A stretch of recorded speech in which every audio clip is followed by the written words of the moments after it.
Hai insan PUPR, tahukah kamu bahwa setiap tahunnya KPK menyelenggarakan Survei Penilaian Integritas atau SPI? SPI merupakan survei yang dilakukan oleh KPK terhadap institusi dalam memetakan risiko korupsi dan mencegah korupsi dengan hasil berupa indeks integritas. SPI memiliki tujuan untuk meningkatkan kesadaran risiko korupsi dan menyusun rekomendasi peningkatan upaya pencegahan korupsi. SPI dilakukan secara elektronik pada bulan Juli sampai Oktober. Tautan survei akan dikirimkan oleh KPK melalui WhatsApp dan email. Bagi sampel yang tidak disurvei oleh KPK, akan dilakukan survei secara mandiri oleh Kementerian PUPR.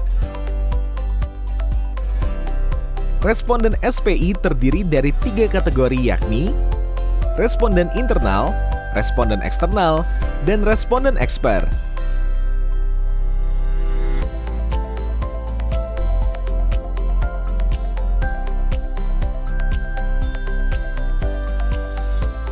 SPI mencakup 7 dimensi penilaian yakni 1. Transparansi 2. Pengelolaan SDM 3. Pengelolaan pengadaan barang dan jasa 4. Sistem anti korupsi 5. Pengelolaan anggaran 6. Integritas dalam pelaksanaan tugas 7.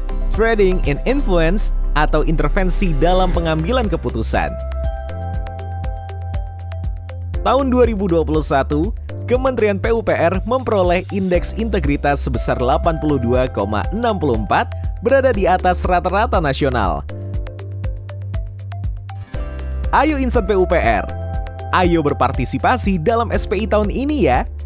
Ingat selalu pesan Pak Bas, no bribery, no gift, no kickback, dan no luxurious lifestyle.